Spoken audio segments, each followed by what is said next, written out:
Halo sahabat matematika. Cabang matematika lain yang sering diujikan di IMO adalah kombinatorika. Kombinatorika sering dianggap bidang paling menakutkan di IMO. Soalnya tampak sederhana, tapi solusinya bisa sangat mengejutkan.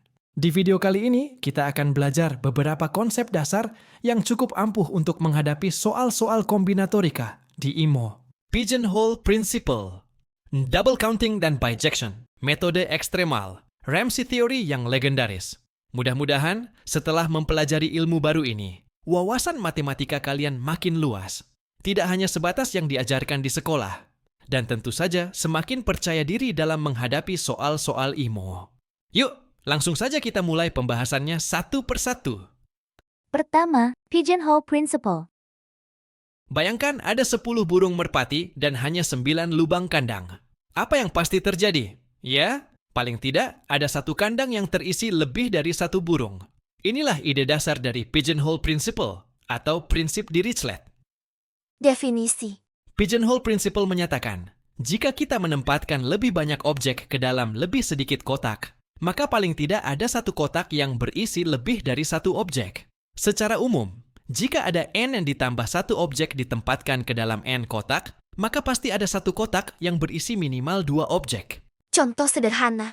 Misalnya, di sebuah kelas ada 13 siswa. Apakah ada 2 orang yang lahir di bulan yang sama? Ya, karena hanya ada 12 bulan. Dengan 13 siswa, pasti ada minimal 2 orang yang berbagi bulan lahir. Itulah aplikasi langsung Pigeonhole Principle. Aplikasi di IMO. Di soal IMO, Pigeonhole Principle sering muncul dalam bentuk yang lebih kreatif. Misalnya, menunjukkan ada 2 bilangan dalam sebuah himpunan yang memiliki sisa pembagian sama, atau membuktikan adanya pola berulang dalam sebuah urutan panjang. Walaupun idenya sederhana, seringkali penerapannya butuh trik yang cerdik. 2. Double counting dan bijection. Pernahkah kamu menghitung sesuatu dengan 2 cara berbeda, tapi hasilnya sama? Itulah inti dari double counting. Dan seringkali, kesamaan itu bisa dijelaskan dengan bijection, yaitu korespondensi satu-satu. Definisi. Double counting adalah teknik menghitung jumlah objek atau peristiwa dari 2 sudut pandang berbeda. Karena yang dihitung sama, hasil akhirnya harus sama, dan dari sini kita sering mendapatkan identitas matematika yang indah. Contoh sederhana. Misalnya ada 10 orang yang saling berjabat tangan. Berapa jumlah jabat tangan yang terjadi? Kita bisa hitung dengan cara pertama. Setiap orang berjabat tangan dengan 9 orang. Jadi total 10 dikali 9 sama dengan 90. Tapi itu menghitung 2 kali. Karena jabat tangan AB sama dengan BA. Jadi total sebenarnya 90 dibagi 2 sama dengan 45. Itulah double counting. Bijection. Sekarang, apa hubungannya dengan bijection? Bijection adalah membuat pasangan satu-satu antara 2 himpunan. Jika ada bijection, otomatis banyak elemennya sama. Contoh sederhana. Buktikan bahwa 2n kombinasi 2 sama dengan 2 dikali n kombinasi 2 ditambah n kuadrat. Kita ingin menghitung jumlah cara memilih 2 orang dari sebuah himpunan berisi 2n orang. Cara 1, langsung. Jumlahnya jelas 2n kombinasi 2. Cara 2, pakai pembagian kelompok. Bayangkan 2n orang ini dibagi menjadi 2 kelompok, masing-masing n orang. Misalnya tim A dan tim B. Ada 3 kemungkinan ketika kita memilih sepasang orang. Keduanya dari tim A, yaitu n kombinasi 2 cara. Keduanya dari tim B, yaitu n kombinasi 2 cara. Satu dari tim A dan satu dari tim B, yaitu n dikali n, sama dengan n kuadrat cara. Total sama dengan n kombinasi 2, ditambah n kombinasi 2, ditambah n kuadrat, yang sama dengan 2, dikali n kombinasi 2 ditambah n kuadrat. Kesimpulan. Dengan double counting, kita menghitung solusinya dengan 2 cara yang berbeda, yaitu cara 1 dan cara 2. Dengan bijection, kita menunjukkan bahwa hasil di cara 1 itu pasti sama dengan hasil di cara 2. 3. Metode ekstremal. Pernahkah kamu bingung menghadapi soal yang terlalu rumit? Salah satu trik favorit di IMO adalah metode ekstremal. Fokus pada objek yang paling ekstrim, entah yang terbesar atau terkecil. Definisi. Metode ekstremal adalah strategi penyelesaian soal dengan memilih elemen yang paling ujung. Misalnya bilangan terbesar, titik terjauh, atau objek terkecil. Karena sifat ekstrem, elemen ini sering memberi petunjuk penting untuk membongkar masalah. Contoh sederhana. Ada 7 orang di sebuah kelas. Setiap pasangan orang adalah teman atau bukan teman. Buktikan bahwa selalu ada 3 orang di kelas ini yang saling berteman, atau ada 3 orang yang saling bukan teman. Solusi, pilih orang dengan jumlah teman paling banyak. Untuk kasus pertemanan yang cukup padat, orang ini punya setidaknya 3 teman.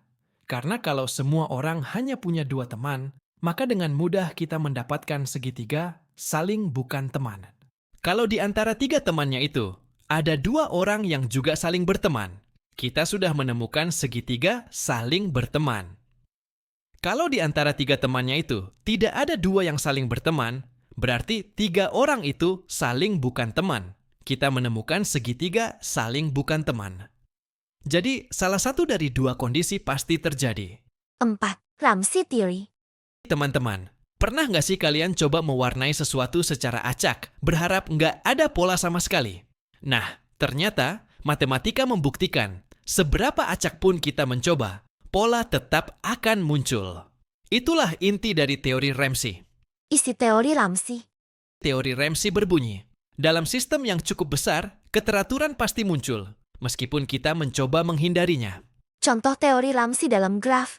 Misal kita punya N titik, orang, dan setiap pasangan titik dihubungkan dengan merah, teman atau biru, musuh. Teori Ramsey mengatakan, jika N cukup besar, pasti akan ada salah satu pola berikut. M titik yang semuanya terhubung merah, N titik yang semuanya terhubung biru. Contoh, R3,3 sama dengan 6. Artinya, dalam 6 orang, apapun hubungan teman musuhnya, pasti ada 3 orang saling berteman, atau 3 orang saling bermusuhan. Contoh teori Ramsey dalam bilangan bulat.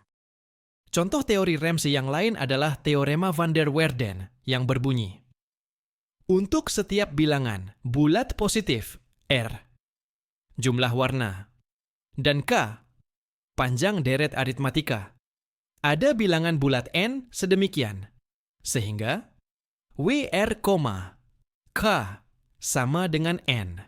Jika kita mewarnai bilangan 1 sampai N dengan R warna, pasti ada deret aritmatika panjang K yang seluruh elemennya memiliki warna sama. Contoh, W2,3 sama dengan 9. Misalnya kita ambil bilangan 1 sampai 9. Lalu setiap bilangan kita warnai dengan merah atau biru. Pertanyaannya, apakah mungkin kita mengaturnya supaya tidak ada 3 bilangan yang berderet aritmetika dan warnanya sama? Jawabannya, tidak mungkin. Kenapa? Karena pasti akan muncul deret aritmetika seperti ini. 1, 4, 7, beda 3. 2, 5, 8, beda 3. 3, 6, 9, beda 3. Sekarang, kalau misalnya 1 merah, 4 merah, dan 7 merah, maka kita sudah menemukan deret aritmetika merah. Kalau 2 biru, 5 biru, dan 8 biru, maka kita menemukan deret aritmetika biru. Seberapapun kita coba acak pewarnaannya, selalu ada deret aritmetika 3 suku dengan warna seragam. Ramsey teori menunjukkan bahwa dalam sistem yang cukup besar, keteraturan tidak bisa dihindari.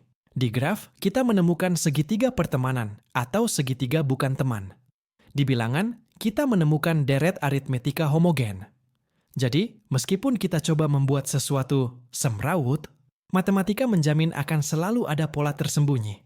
Itulah keindahan Ramsey Theory. Keteraturan selalu muncul di tengah kekacauan. Teman-teman, sampai di sini dulu pembahasan tentang kombinatorika untuk IMO.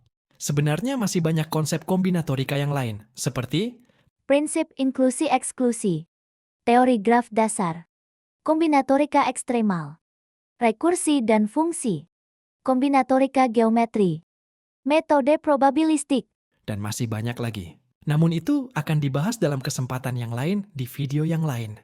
Tetaplah semangat untuk belajar teman-teman. Jangan lupa like, share, dan subscribe untuk konten matematika menakjubkan lainnya. Terima kasih telah menonton video ini sampai selesai. Sampai jumpa di video berikutnya.